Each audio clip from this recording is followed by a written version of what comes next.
Like, I don't know if you guys have trouble practicing. Sometimes I do. I go in and out. Sometimes I can practice for like 5 hours a day, and sometimes I like can't even.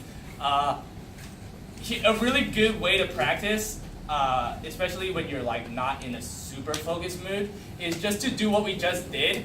Like, let the music come at you and respond. That's why when the exercise got a little bit harder, it's good because the music is coming at you like it does in real life, and especially in improvised music, music comes at you. It doesn't like wait for you to like figure it out.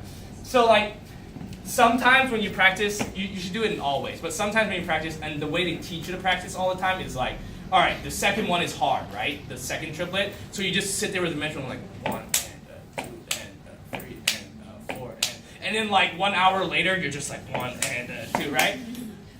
It's cool. It's actually effective, but like it also is kind of straining on your head a little bit. It is hard to practice. So practice in the way we just did it, like boom, boom, boom.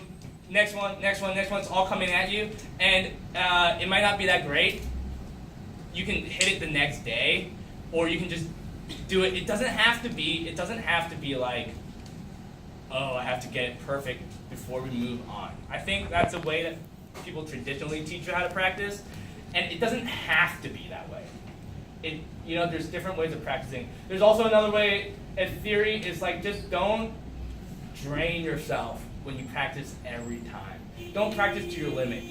Just go until you're like, cool, I did something today, and then just leave, and then come back the next day. It's better than going like 3 hours and then being like, oh, I'm gonna get 4, and then the 4th hour you're like miserable, and then the next day you like don't go and practice. That's what we want to avoid. So like, I would rather you practice like, well, not I would rather.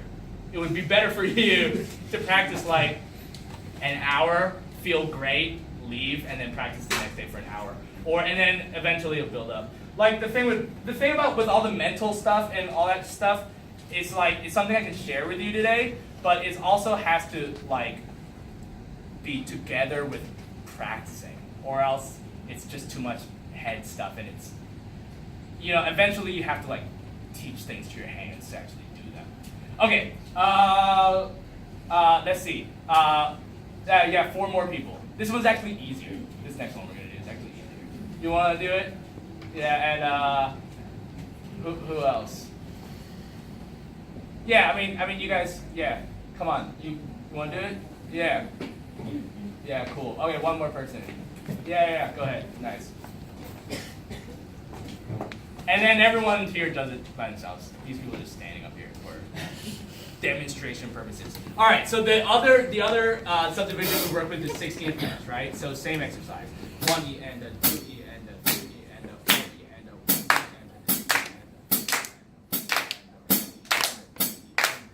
and a Good. Let's just do, no, let's try to do the hard one, see what happens. So, and then it becomes like 4 and then twice each. So the second time through, it's going to be like 1E and a 2E and a 3E and a 4E and a 3E and a 4E and a 1E and a 2E and a 3E and a 4E and a 5. Yeah, we'll see. All right, ready? 1, 2, 3E and a 4E and a 1.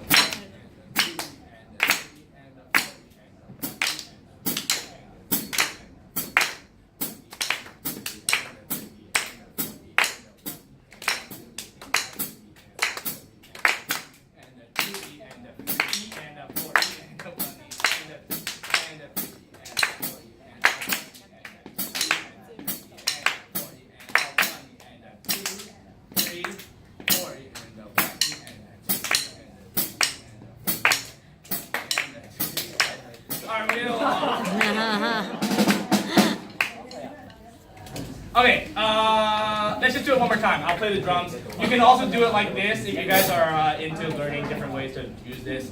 I'll demonstrate it. I'm doing all of it on the bass drum, so you can check it out. 1, 2, 3, 4.